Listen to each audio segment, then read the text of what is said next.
Hello, and welcome back to Books and Tea with Katie. I'm your host, Katie Upton, and today we're exploring the role of seers in mysteries, specifically focusing on my own character in Murder in the Orkneys, Bonnie Jean. She is the one with second sight. We'll talk about how she shapes the plot, and she creates tension to the plot and even brings a bit of ancient folklore into the story. Throughout history, the idea of a seer or someone who has prophetic abilities, who can see into the future, that's captured people's imaginations worldwide. And from the Oracle of Delphi, which you may have heard of, especially in school probably, Oracle of Delphi was in ancient Greece.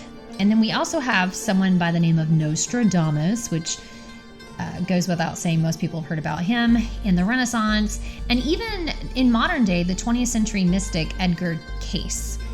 Seers have been figures all along, and they've held a sense of mysticism, mystery, and have held our fascinations for thousands of years.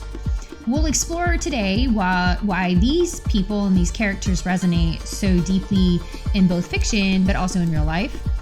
So grab your favorite cup of tea, let's settle in and get into the mystical world of Bonnie Jean and her insights. So the archetype of the seer has been a staple in storytelling for hundreds of years. Historically, we have the Oracle of Delphi, who advised kings and generals and even peasants in ancient Greece. There's also Nostradamus, who published cryptic prophecies that are still discussed today.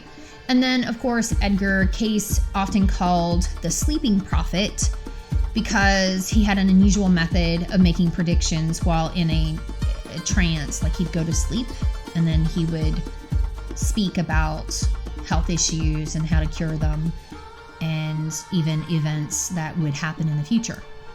Seers in literature often provide clues or guidance through either visions or cryptic messages.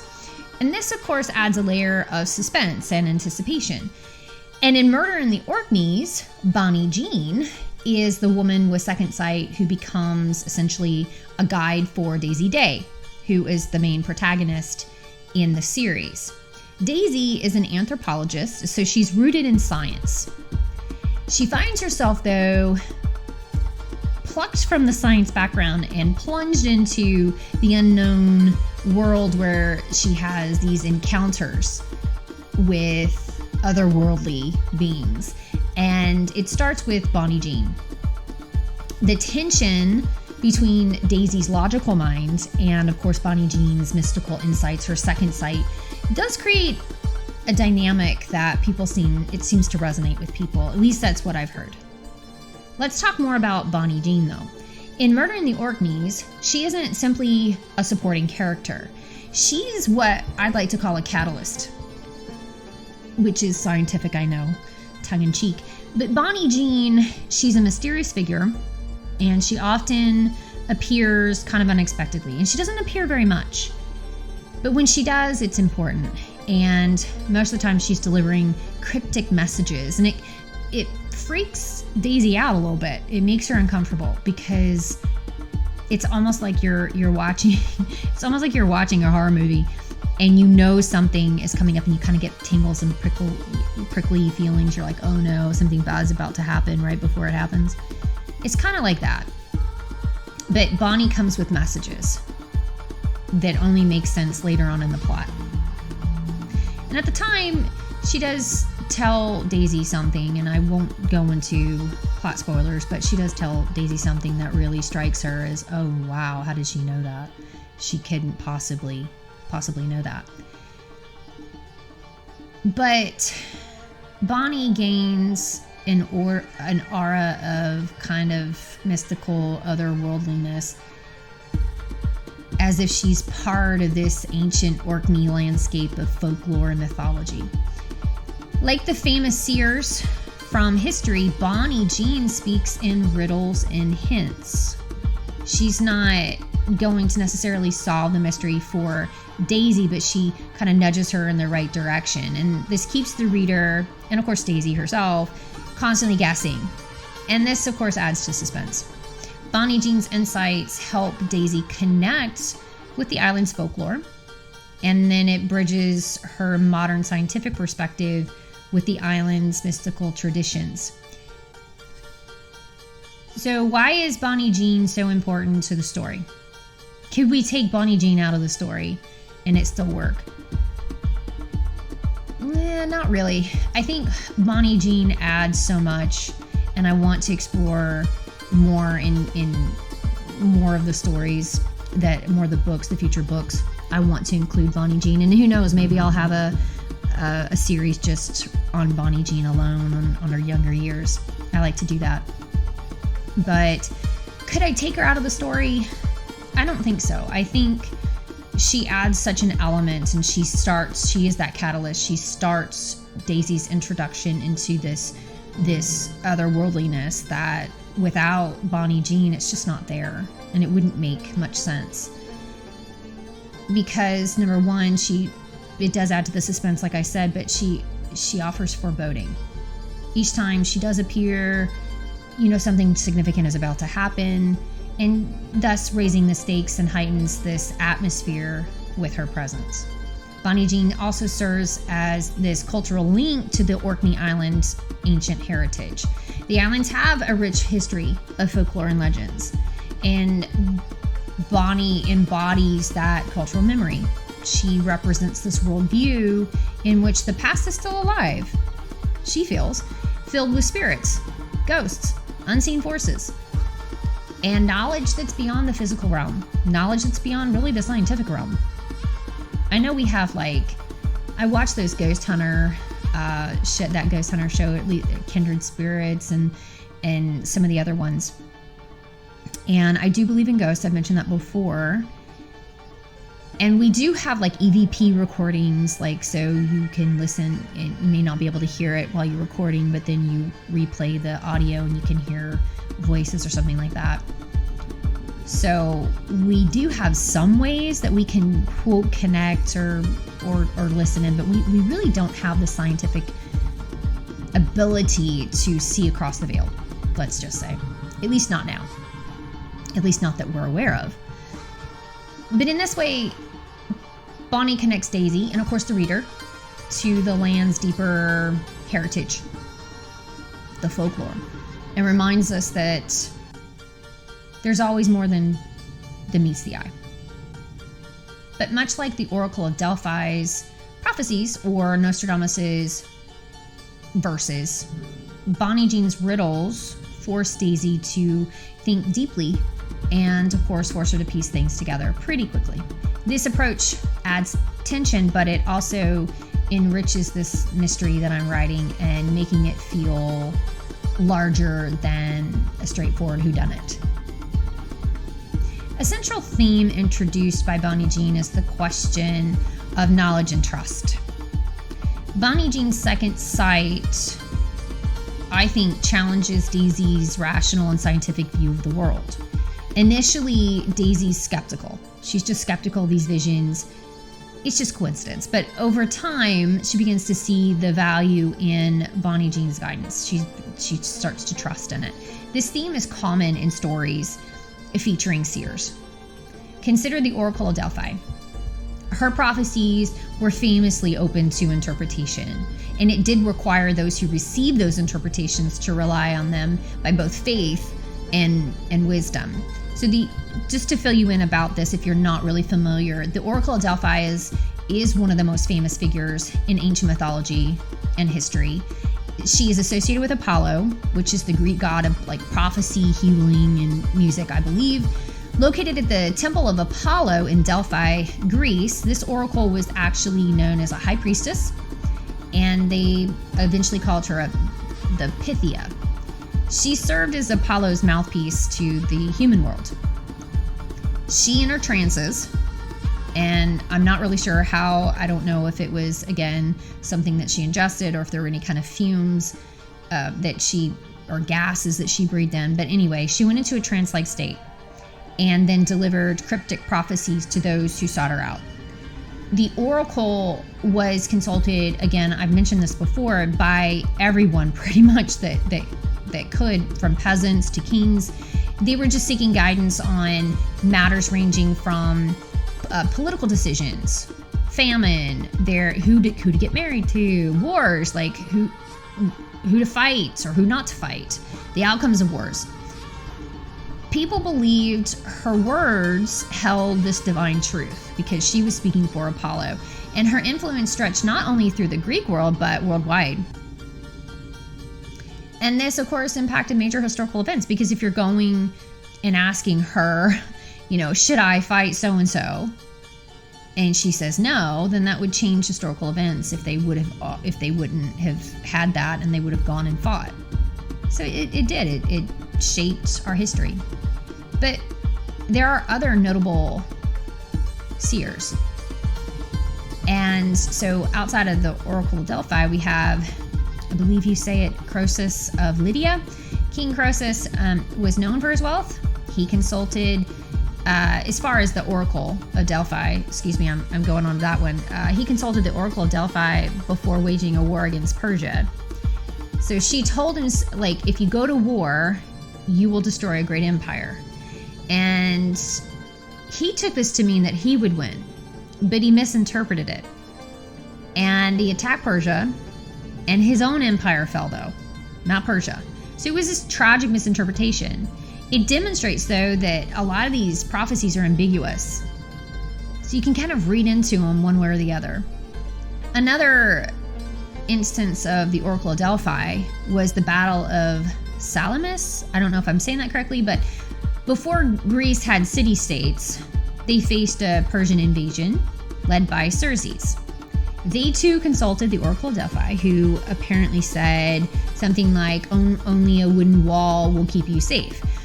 Which many thought this meant, we have to fortify our city, so we need to fortify our city walls. But Themistocles, who was a prominent Athenian leader at the time, he argued, no, this means ships. We have to fortify our ships.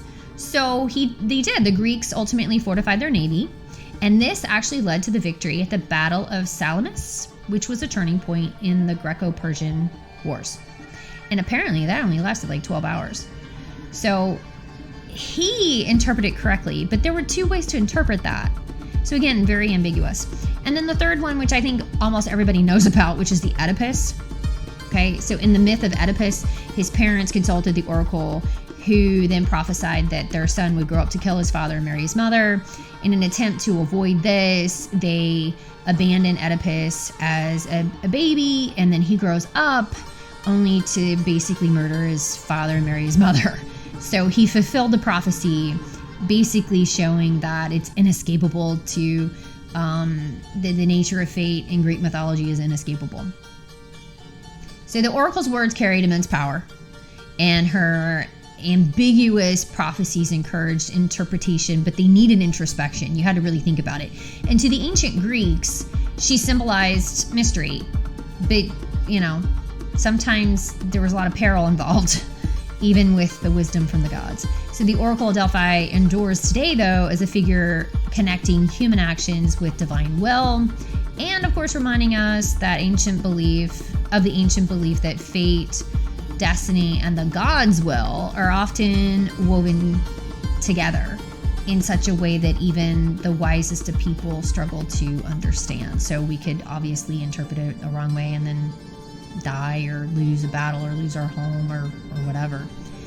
The oracle's legend, though, has inspired countless stories, emphasizing the themes of things like prophecy and fate, and of course the dangers of human hubris. It is a fascinating topic, and it's great to have on Books and Tea with Katie, because it does tie together broader ideas about destiny and the supernatural element, which are frequent themes in my books, but they're also frequent themes in mysteries and thrillers too. Similarly, moving on to other kind of seers, we do have a modern day seer, Edgar Cayce. His insights required a level of trust and interpretation to understand their value too. he was somebody he was born, I think, in like 1875. He died, I think, in 1945. And he had a ton, like thousands and thousands. And he never charged for it. He was considered a prophetic, like a holistic healer, or he was based in religion. And he would go into he would fall asleep, and he would go into these trances, and his eyes would open, and then he would talk. And a lot of the time he could diagnose people. He was not a trained MD. He did not go to school for that. But he would cure people. He would tell them how to fix something, even for himself. And a lot of the time, the thing with him was that he could learn something by literally going to sleep on top of a book. And when he woke up, he knew everything in that book. It was really kind of crazy. But there were enough people that this happened, that they listened to him, and it worked. So they believed in him.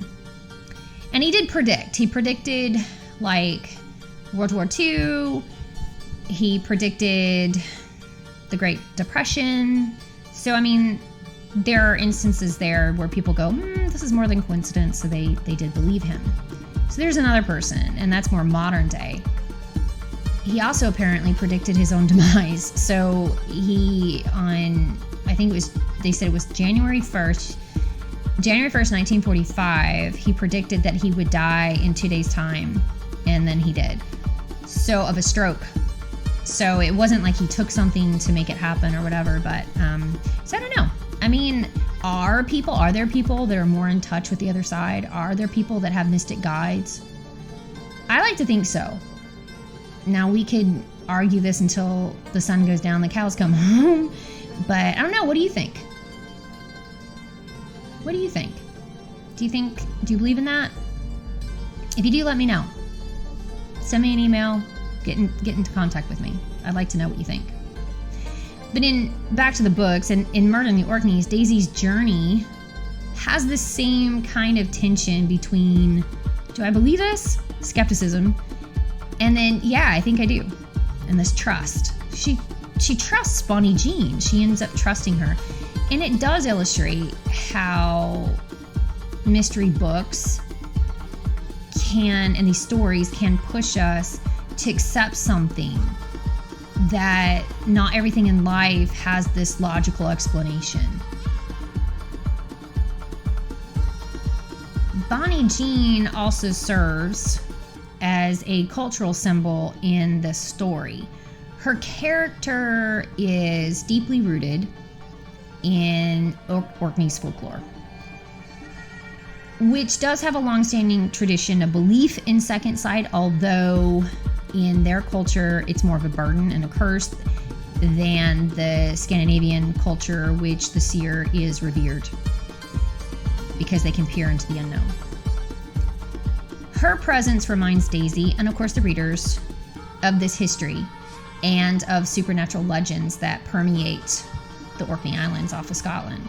Bonnie Jean isn't just a person in this case. She's a bridge to this ancient worldview, one where the past is kind of still alive. It's always here, and the supernatural is just an accepted part of life.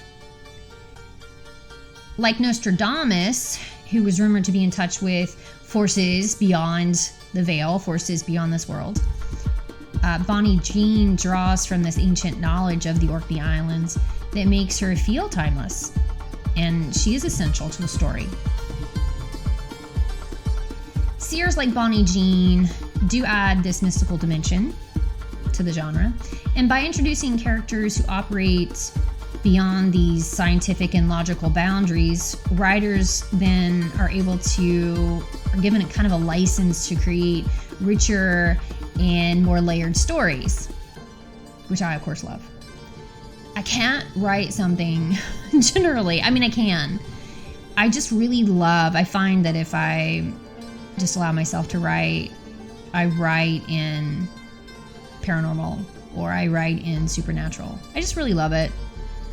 And it's that time of year, isn't it? Halloween's coming up, and by the time you hear this, Halloween would have already been here, but I just love it. absolutely love that stuff. So it's hard for me not to include that. I can do it, and I have done it, but I just love putting it in there. It just adds, it does add a different layer to the story. So character, and why is that? Well, it expands their perspective. It blends logical deduction with the mystical. In many supernatural mysteries, seers provide hints, propelling the protagonist forward in the story and creating tension as they try to interpret the clues that they're given. This can make mysteries more engaging, and it elevates them to something I feel richer. It just pulls me into the story more. In Murder in the Orkneys, Bonnie Jean does exactly this. She balances these facts and the unseen, and then she pushes Daisy to just kind of consider the unknown. Now that we've explored Bonnie Jean and the role of the seer, I'd love to hear your thoughts. So here are some questions to think about. Number 1, have you read other mysteries featuring seers like Bonnie Jean, the Oracle of Delphi, or Nostradamus? If you have, how did those characters shape the story for you? Number 2, do you think seers fit well in mysteries? Or do you prefer more logic-driven plots? Do you just prefer regular mysteries without the ghost or paranormal? And lastly, how do you think Bonnie Jean's role affects Daisy's journey as an investigator, as this sleuth? An unwilling one, but still, she's pulled into it. But how do you think Bonnie Jean's role affects Daisy's journey? Feel free to send me your thoughts, and you can write them in the comments or message me through my website I've got 2 websites, actually. I've got my Shopify store, which is katieuptonwrites.com, but you can also message me through katieuptonauthor.com or connect with me via Facebook, Instagram. I'm on there too under Katie Upton Author. So I'd like to hear from you and your thoughts on the matter, and maybe we'll have more episodes on this. I'd love to hear what you think.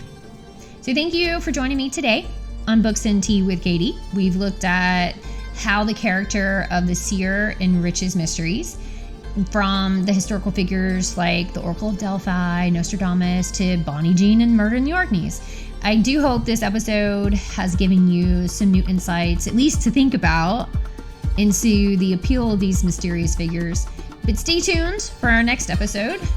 Well, we'll go into another intriguing topic in storytelling. But until then, keep reading, stay curious, and embrace the unknown. Thanks for listening, and see you next time on Books and Tea with Katie.